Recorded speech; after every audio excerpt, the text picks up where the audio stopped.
Welcome to a galaxy far, far away. We are Hopsgeek News, Matt and Lauren here to talk about the pre-show of Mandalorian and Grogu. We're going to refresh you on season 3 of Mando, kind of get you back up into it. I know the movie just came out this past weekend, but you know what? That's okay. We're here to talk about the pre-show, and then we're going to give you our spoiler-free thoughts after we see the movie, because it's the night before the movie, and don't worry, you'll get the after show. But we are everywhere podcasts can be found. YouTube, of course, make sure you subscribe, follow us there.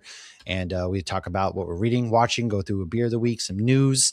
And my beer this week is Chaos Pattern from Three Sheeps. Shout out to our boy Patrick. This beer is from Sheboygan, Wisconsin, a galaxy far, far away. But I had my DJ Rex. A really good musician from Sheboygan. Yeah, sorry, that cup is so pretty. One of my favorite bands, Polka Polka, actually. But no, yeah, I love this cup and the details. If you're watching gorgeous on YouTube, it's DJ Rex in the cantina, and it's and that's what the things look like in the cantina. They have the head from Grogu. That's the nanny droid. It's a cool cup. So I got the beer in here. This cup is awesome. It's very heavy. Like you can do. I didn't realize it to be ceramically heavy like that, but it's perfect. I love it. And yeah, there's like little loft cat on there as well. Aww. It's so cool. Cute. Love this. What do you got over there? So I have a Sideward Brewing Space Wizard, but like the name's perfect because obviously Grogu's a little space wizard, and the can is green right now. Sometimes it's pink. Right now it's green. Yeah. And I have it in my glass to mouth, but I don't think they're still around. I haven't seen them. I don't think they are either. So this is not a green beer. This is a hazy IPA. It is a triple dry hop New England IPA, but I got my green lightsaber because I'm light side, and it makes it look super green, and it's really pretty. That actually really does look cool. If anybody was there on May the 4th, that's where we got those. Can't really little lightsabers in the drinks. I had a red one. It was awesome, man. It was a lot of fun. But yeah, we're here talking about what we've been reading or watching lately. We are making a little bit of changes right now to the show as Lauren's licking her lightsaber. Oh, Lauren, that's not for this. That's paid content. Look away, people. That's the paid content. I don't know where to put it, and I can't drink with this thing in here, and it's like dripping everywhere. I try to put it in the can, it doesn't fit. We are making some slight changes for the time being. We're going to a bi-weekly show because we've just been swamped and busy. If you know, we are on Nerd Initiative. I am the editor-in-chief over there. Lauren is basically the editor-in-chief as well. She does just as much as I do and kicks so much ass. And so it's in summer with the kids. So with everything happening there, we are not going anywhere. We're just going to, not put out something every week, but it's going to be every other week. Don't worry. We're still doing our thing. We got Supergirl coming up this summer. We've got our Mandalorian and Grogu spoiler filled. We've got we'll still have lots of articles and reels on Nerd Initiative and our stuff too. Yeah. We'll be here. And then if you really want to follow us like every day, because we are putting out something just about every day, it is on Nerd Initiative. That's really taken a lot of focus and a lot of just time between kids and stuff. And the kids are getting out of school already and summer and we got trips, and don't worry, we are taking a Disney Destiny trip this summer, so we'll be there. Can't wait. And so we'll still be there, but can't wait to get on that Mickey boat. I know, God, it's actually keeping me going right now, but I just think about that dang Mickey boat and the fact I'm going to sleep in a Hercules bed, like Hercules room. Oh my God. Are you going to go 0 to hero in no time? Oh yeah. I'm cool. I know. I know. We got it. But yeah, no, this week's books, man, a lot of good books out this week. Absolute Green Arrow issue 1 came out, and apparently in pre-orders, it sold more than Absolute Batman. And hoping it's in my box. I haven't been yet, but yeah, it's really freaking good. $1.4 million in pre-orders alone. Okay, I haven't read this other one in a while, but didn't he die? Yeah, so in the one shot, I don't want you to spoil anything. I just wanted to make sure I was on the same page. Absolutely. Basically, like the Legion of Doom version, they did kill Oliver Queen, and so now there's either zombie Oliver Queen. I have a theory as to what I think it is. I think this is our introduction to Absolute Universe of the Lazarus Pit, but who knows? But it's a POV of Dinah Lance. She's kind of talking. She's a bodyguard. The action's intense. It feels like a horror movie. I really love Green Arrow's design with like the skeleton mask that he's kind of got, or maybe it's not a mask. We don't know yet. Only one issue. Ooh. So that really good. And then I'm like, is this a prequel? Did I remember it wrong? This is no, you're right. Yeah, this is the first big. It's so Raphael Albuquerque, Pornsack. They were the artist and writer, and it's really good. And I did also do Absolute Flash issue 15, which really expands the universe because while he's finding his dad, he gets a warning from his future self. And it turns out that like Ray Palmer and Silas Stone were working with Barry Allen before Eleanor Thawne got involved. So we get like the Atom. There's hints to Cyborg. So things are expanding in the Absolute universe. I'm really digging Flash. It's really found its footing and done an I'm extraordinarily so behind on every single comic, I feel like right now. My stack is just getting bigger and bigger. This is another never reason why we're ends. going to bi-weekly, because we don't have any downtime. If I'm not reviewing it, I don't have time to Well, watch it the or 5 read seconds it. of downtime I get, I decided that I'm writing my first comic book and going to be pitching it hopefully. So of course, 5 seconds of downtime and I can't just sit still. So that's my own fault, but no, it is what it is. One Hoping to thing I read do, more this summer. We'll see. we'll see, it's going to be nice out, but Pipe dream.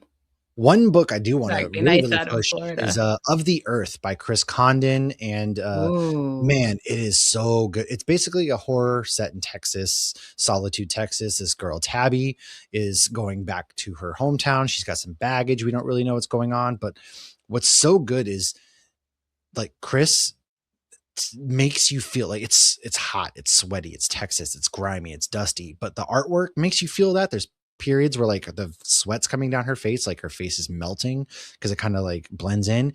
But then the way that Chris just like tells his story, his narration, it builds up that this grimy, gross, just uncomfortable feeling throughout the first issue. Mm. And it's from Image Comics, so really, really cannot recommend that one enough because it rocked really hard and it was one of the best Oh, books this week. I bought his one. What did I buy it at MegaCon? The News from the Fallout. That's Chris Yeah, Condon that too, one's right? good. See, I Yes. need to read that. And then the one Jimmy Palmiotti was like, "Oh, I'm really proud of this one. I bought that. I need to read that. I just have so many things I Stack, need to stack, read." I know stack, it stack. is ridiculous. My stack right now it is absolutely ridiculous. But Oh, I did review a couple comics this week. I did the yes. Rockefellers came back.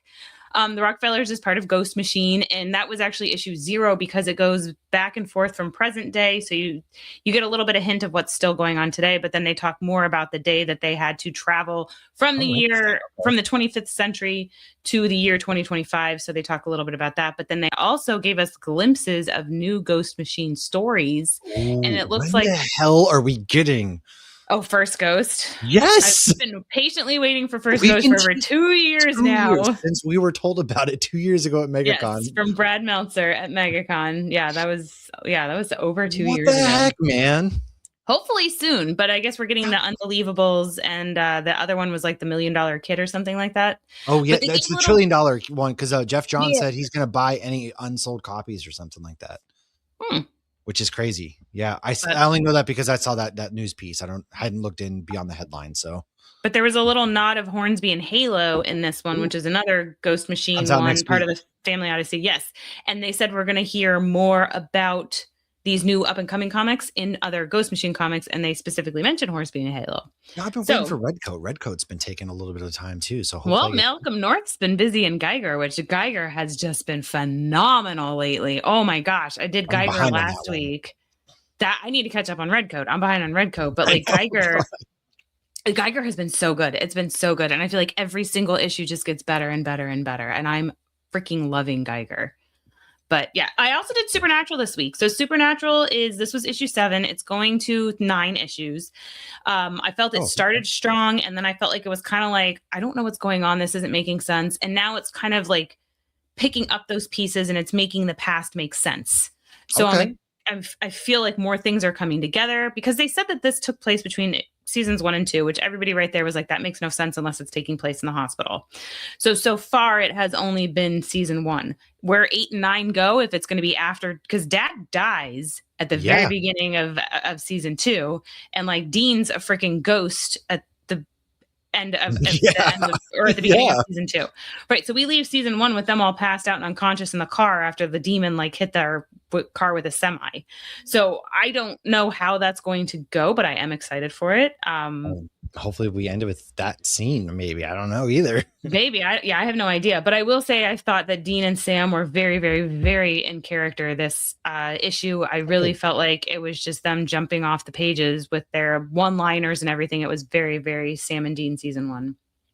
So that's been fun. That's Dynamite. Well, Preeti has a Castiel, her Castiel book coming that out comes in out. June. So I'm really excited for that one. We got to talk to her because she did the Valentine's Day, and she knows her stuff, man. So she did a great job on She's a that Valentine's Day. consultant on this one. Mhm. And I'm really excited. I hope to get to chat with her again, like for us to chat with her again about the Castiel book, because that one's getting some buzz, and our boy I think we're Castiel. all, yes. We want some more Castiel focused Yeah, stuff. and we love the Absolutely. supernatural stories. We know the books and getting more and stuff in comic books. Like that's always a good And thing. Castia, I do wonder how she'll do it. And it would be really cool to get more like back stuff because it's like Castiel's been around for millions of years. And we Yeah. really don't know much Ooh, about yeah. What if we go anything. back, like back to I some loved, ancient times with what him? was That'd it? be It cool. might have been the episode, The Man That Was to Be King or something, where he was like narrating and he's like, I remember when you guys walked out of the water. And like he was just talking about humanity. And I loved that episode. I Ooh, loved hearing his narration yeah. with all of it. But Because we'll that's stuff we see. don't really think about because we're so focused on the present stuff with him and, Yeah. you And know, but Dean and yeah. Which I I love like that too. I love I do Cass. too. Yeah. So I haven't really watched anything, I guess. I did watch Project Hail Mary. I saw you finish the book. Mm. I'm really Yeah, but excited. I hadn't seen the movie. I'm Okay. not going to spoil the movie. Don't The worry. But book I was thought the movie was phenomenal. beautiful. It lived up to the hype. I will say that the movie was phenomenal. I have not read the book. And then I watched Ready or Not 2. Samara Weaving, Catherine Newton is actually in that as her sister. It picks up right where number 1 left off. Oh my God, this movie's incredible. It's so perfectly campy horror, but Elijah Wood is probably my favorite character in this movie. And there's one of the best fight sequences in like a horror movie that I've watched in a long time. It's bloody, it's campy, it's Catherine Newton and Samara Weaving. If you've seen the first one, it's really tongue in cheek like that still. I really recommend watching that movie, but haven't watched really anything else aside from that. News wise, we don't really have a whole lot of news this week. I think there's a lot of news going on, but it's just it's outdated, I all guess. So past. Yeah. it is. So, it's news is news. How to We're Train Your still Dragon chugging 2 along will in be this out next universe, June. okay? Like we're chugging along, trying I our do nerd best, news every Friday on doing our Nerd best. Initiative socials. That's where you can find the nerd news Yeah, now. go check out the Nerd Initiative reels. But we're gonna go into some Mandalorian and Grogu pre-show, and this is just to kind of cover season 3, just to kind of refresh your memories of where we're gonna pick up with our A characters. little bit of Zeb backstory. Yeah, so season 3, Mandu, yes, Mandu It's been has that long. Grogu back. Gosh, he took off his helmet, and so he has to go take the mythosaur bath. So off to Kalevala he goes, which is where he finds Bo-Katan chilling on the throne. She's Like, all by her lonesome. She's just hanging out, she got no dark it's like, saber. oh, somebody's coming. I gotta pose real quick. Yeah, she's sitting there like, how long were you posed on that chair? You got the alert, and you're like, hold on. I know. It's not even like she's got a data pad scrolling or anything. She's just chilling. But she's got no dark saber, so she's got no people. And much like Jon Snow, Mando doesn't want the dark saber. However, she can't he goes, you can have it. And she's like, that's not how this works. It's against the rules. And so Mando's got to continue his journey to the living waters in order to cleanse himself for taking his helmet off. This is when he gets captured. He ends up losing the dark saber, and then Bo-Katan ends up rescuing him, takes the dark saber, and then gives it back to him. And remember, I called this. I freaking called this too. She don't want. And everybody said, I even posted a reel on TikTok, and people were telling me I was crazy.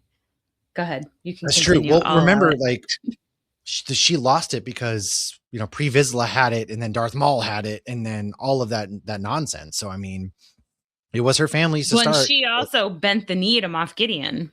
She did. Oh, that's right. Yeah.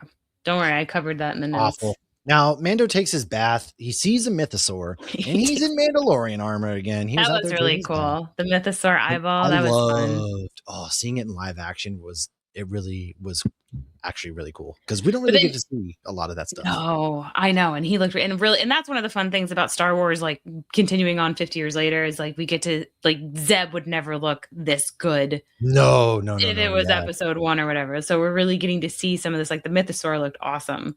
But so he ends up getting attacked though in the water, and Bo has to jump in and save him, which means she took a bath too. And she gets to keep her helmet on now as well. So what happens after this? Let's pick us up. So we learned the Dr. Pershing character, and this is when we were talking about the boys and we were talking about Samir. Yes. So, and I could not remember, and you were like, this is what it was. I don't remember what I said or what you said. I was probably wrong, but we might have both been wrong. Who knows? Who knows? But we could check the tape, so we're not going to. We learned Dr. Pershing, who is Samir and the boys, and so he's a scientist in both. He was actually granted amnesty by the New Republic. He was doing the clone research on Grogu for the older dude who just wants to see the baby. Show me the So baby. he ends up getting set up though by that girl from Ant-Man 3, and because she was part of Moff Gideon's crew. Oof. So now we see Grogu is actually training with the other Mandalorian kids, and as the armorer continues to teach him, we learn how he survived Order 66. Was it Kellyanne Beck? Cool.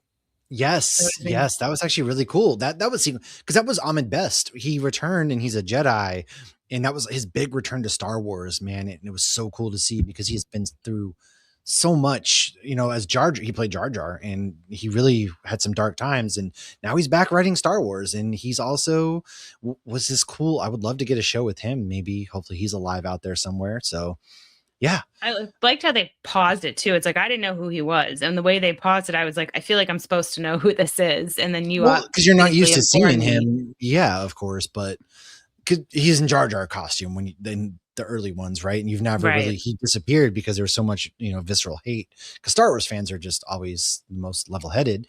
But yeah, so meanwhile, anyways, Navarro's getting attacked by pirates because of some drama. Mando stopped earlier in the season. Some New Republic and Mandalorians decide that they're going to help out. Down goes Space Hook and Smee. No crocodiles here, though. He really looked just like Smee. It was really 100% Star Wars Smee. It was. Greed Karga says, Mikasa Sukasa, brother.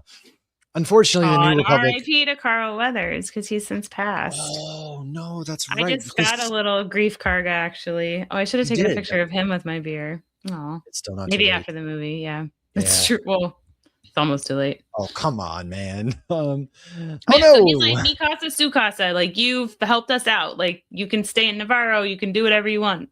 He wants him there because he scares off pirates. That's true. He kind of is good for business. Unfortunately, though, the New Republic finds the Moff Gideon prison transport broken into. Moff Gideon's missing.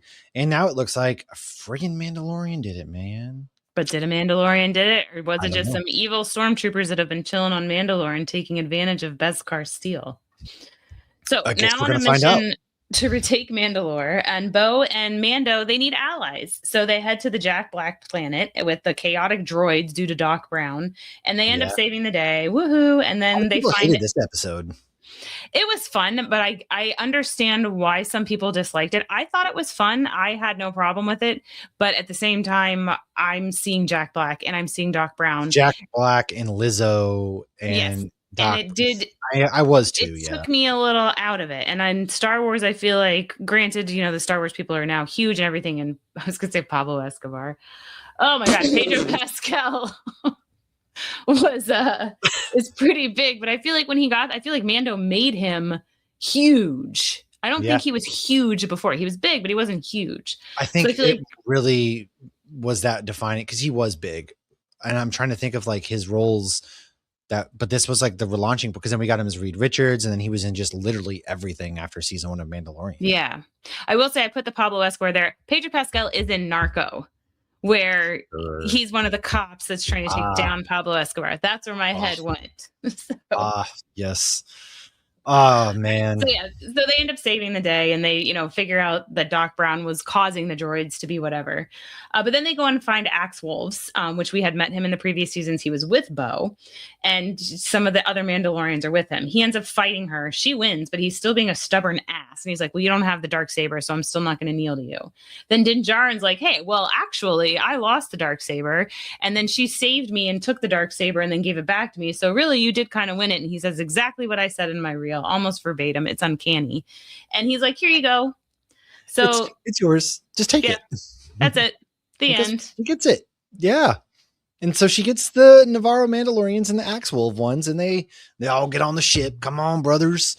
And they go back to Mandalore because they're getting ready to retake it.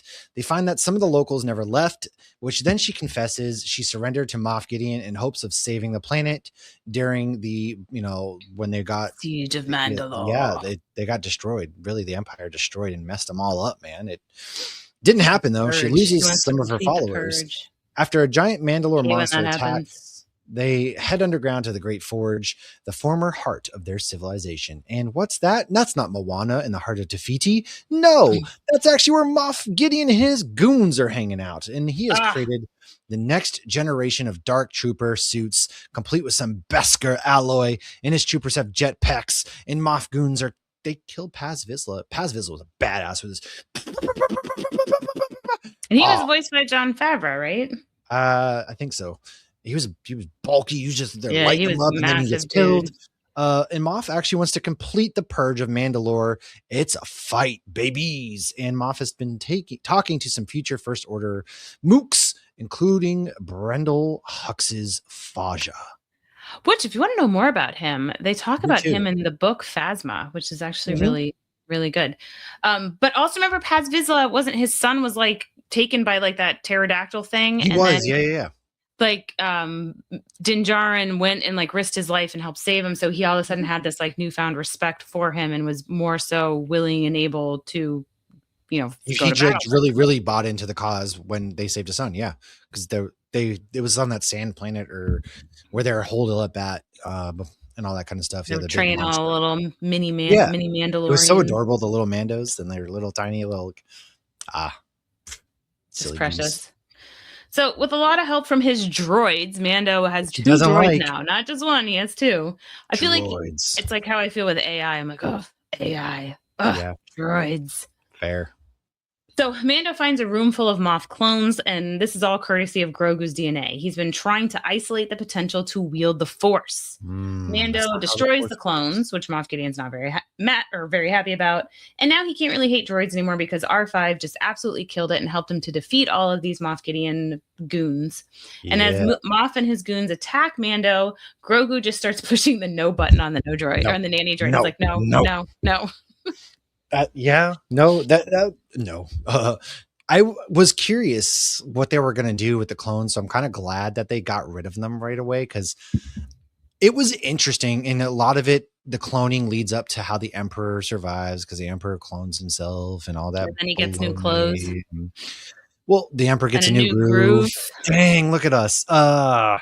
Yes. Well, in the old EU, if you will, before they retconned everything, there was this whole plot line of the Emperor cloning himself, and it's actually pretty stupid, but whatever.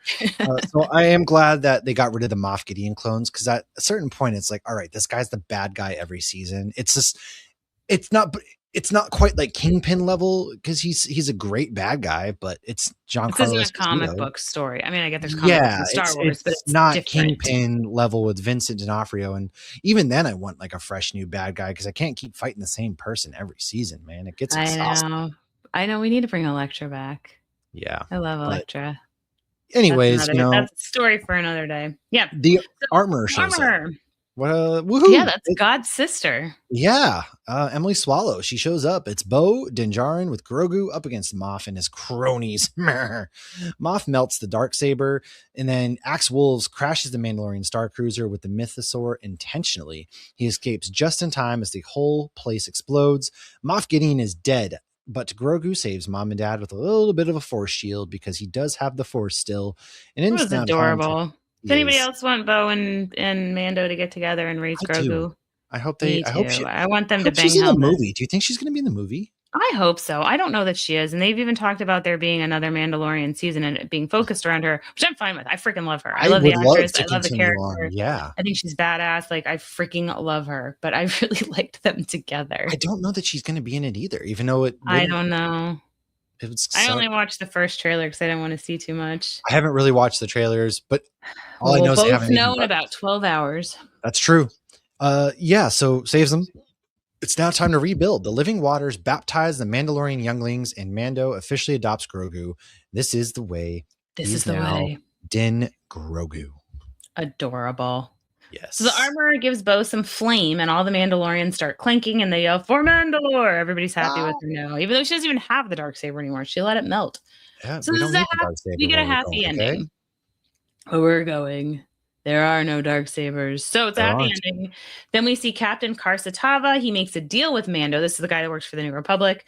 And Mando's basically like, hey, I'm a bounty hunter. I want to take new bounties. But look, I'm also a single dad. So I have to be selective of what I'm taking. And I loved this True. conversation because he's really trying to juggle single father. Because he was always like leaving Grogu with He's all a these single random. dad who works too hard. Yeah, he really was leaving with a lot of strangers. Not the best idea. Okay. He'd never been a dad before. This is very unexpected. He did what he had to do, but now he's Yes. being responsible about it. And the guy's like, "Hey, I don't think the New Republic is going to go for it." And he goes, "And that's why we're going to keep it off the books." And he's like, "I'll think about it." And he's like, "You already decided." So clearly, that's got to be what he's doing in the movie, where he's I doing think he's taking bounties out the for the New old Republic. empire. Yeah, he definitely is. He's working as a contract for them. Yeah, There's he's no. an independent contractor. Oh, and Dave Filoni is in the background enjoying a drink in this scene. Oh, that's right. Yes. But then Karga gives him a place to live as a thank you. He had even said that at the beginning for all he's done. And we now see the droid babysitter as the town marshal, so IG-11. He is here to serve and protect, which never goes well when a robot says he's here to serve and protect. No, not really. No. No. But we end with Din Grogu torturing a little frog in the front yard as Din Djarin watches. And I really wanted that scene to end with Pedro with his helmet off. Yeah. But I don't think they were going to do that because I think he was busy filming The Last of Us. Yeah, no, most of the show is him not even in the suit. I think he used to be in it more in season 1. I think so too, but he just has a voice, which is it's fine. I guess. get it, but in that last scene, I thought that would have been cute. Like it's his kid. I feel like can't he have his kid see him without the helmet on? I think he could, but he's going to obviously probably have his helmet off in the movie. I don't know. So. Yeah, but is he being forced to? But yeah, okay. Now, we're not sure if Ahsoka, this is really going to be relevant, but you never know, man. It's Star Wars. So last we saw Ahsoka, Grand Admiral Thrawn was heading back to reality. Oh, there goes gravity. And Ahsoka and Sabine are now trapped, while Ezra makes it back to Hera, Chopper, and Kanan's kid that he has never met. But who is missing from Ahsoka as far as Star Wars Rebels? One character in particular, Mr. Zeb Orielos. So why don't you tell us all about Zeb? So his full name is Zeb Orielos, aka Zeb, and he was a main character on Star Wars Rebels, and we saw him in season 3, episode 5 of The Mandalorian, and he is in the trailer for the movie, so we know we're going to see him. Yes. So here's a quick glimpse if you didn't watch the cartoons, Timmy, this is for you. And this is the last scene that we saw him in. So Zeb is a Lasat, and he is a lovable older brother type to Ezra. They're basically kind of like the kids on the Ghost, which is the ship in Rebels, with Hera and Kanan as like the parents. His home world of Lasan was destroyed by the Galactic Empire. However, he did find survivors years later, because they had nearly wiped out the entire species. So they do find survivors, and it's a lot of fun because his best friend is a former evil Empire dude named Agent Callus, and Zeb saved his life, and then that guy ended up turning on the Empire, and they became best friends. And it was where adorable. is Agent Callus? But we haven't seen his best friend since Rebels, and after the end of the Galactic Civil War, that we actually see Zeb and Callus go to Lyra-San together, which was his planet, so he could show him that he did not kill all of the Lasat, and there was still Lasat there. And it's such a sweet moment, and they're like together. We haven't even heard from him since. Nope. And Jensen Ackles would actually make a fantastic Agent Callus, because if you put the last time we saw him next to a picture of Jensen Ackles, they look very similar. Maybe that's his next role. Why? Jensen deserves bigger role. Anyways, whatever. All right, so he's basically just this super sweetheart. He's also super strong, and he likes calling stormtroopers bucketheads. Him and Ezra once stole a TIE fighter, and his go-to weapon is a bow rifle. He's awesome. He's so... I can't wait to see him in live action. Did show up in Mando, and he did get mentioned in Ahsoka, if you want to wrap us up with those. Yeah, so in Mando, we actually see him at the bar with Captain Karsatava from the New Republic, who mentions that he really thought Navarro was going to make it. This is the pirate episode. Things weren't looking too great. Fortunately, Navarro did make it. It did make it, as we find out. As the captain tries to phone in to Coruscant to get permission to help, Zeb mentions they're swamped and he won't get an answer in time, so the captain decides to go face-to-face, to which Zeb wishes him good luck.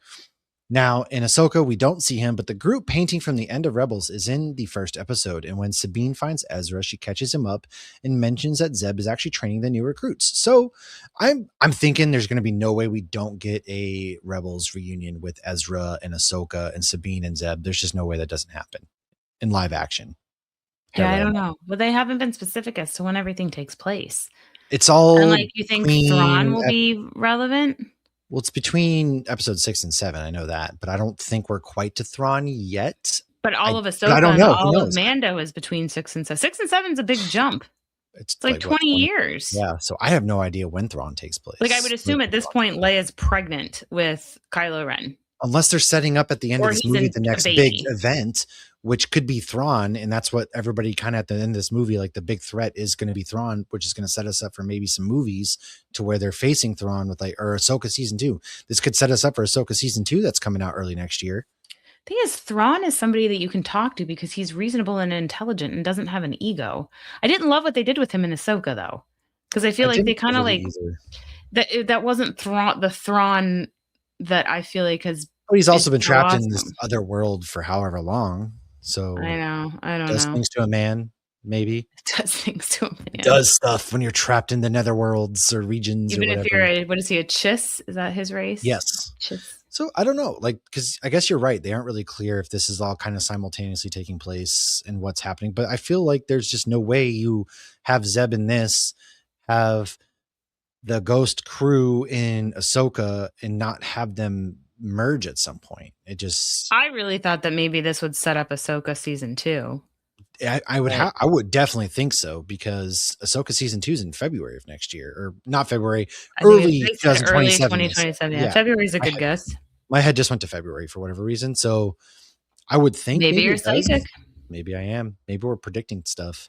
But then again, this is the only Star Wars movie we're getting this year, right? Because we're not getting the Ryan Gosling movie yet, are we? I have no idea. Until I see a trailer for something Star Wars, I don't think it's happening. That's actually a really good point. But Dave Filoni's in charge now, so I'm calling my shot. This is going to lead into Ahsoka season 2. You only got one shot. I'm calling it. He's not throwing away his shot. Nope, I'm taking my chance. I'm calling my shot. Daveed Diggs from The Boys. I added that song to my playlist. she's all in, well, I'm here, unfortunately. The way he left was gnarly. But anyways. Fantastic. I loved it. I'm excited to see this movie. It's good to have a Star Wars movie back again. It's good to see Mando and Grogu, and maybe we'll start to finally see Grogu's powers expand a little bit as a Force user. I wonder if he's ever going to. How long will he ever not need a nap? That too. Is he ever going to start speaking? He chose the Beskar armor over the lightsaber. He was given an option. That's true. Well, yeah, but maybe he still gets a lightsaber later on. You can. I don't know. Not in the Jedi Mandalorian. Maybe after Din Djarin dies, then he can get a lightsaber because he won't have attachments. True. I don't know. Guess we'll find out when we see the movie in about 12 hours and talk about it. And then you'll find out too, everybody. So do you have any final thoughts? No. I think I said them all. All right. Well, that is our Mando and Grogu. Jeez, I don't know why it's the Mandalorian and Grogu movie. Oh, I should just not. It is hard to say. They didn't even try. They're just like, it's Mandalorian. I'm surprised they didn't just call it the Baby Yoda movie. Market the hell out of that one. Yes. Catch it. Let us know your thoughts. See it. And she should see it anyways, but we're going to see it. We'll let you know our thoughts. We'll see you guys next time. Make sure to subscribe and let us know what you guys think about the movie, once you do see it, because by the time this is out, the movie's going to be out. So drop us a line. Let us know. The movie's out already. Technically, we know people who saw it today. It is Thursday. Yeah. So, but we have business too. Yeah. I was at a ceremony for 8th graders. Ew, gross. I didn't do anything. I don't even have any kids. It was really weird. No, strange. You're just showing up to random high school. All right, middle school. Well, congrats, kids. You're all graduating. You're going. Don't do it. All right, folks. We'll see you guys next time.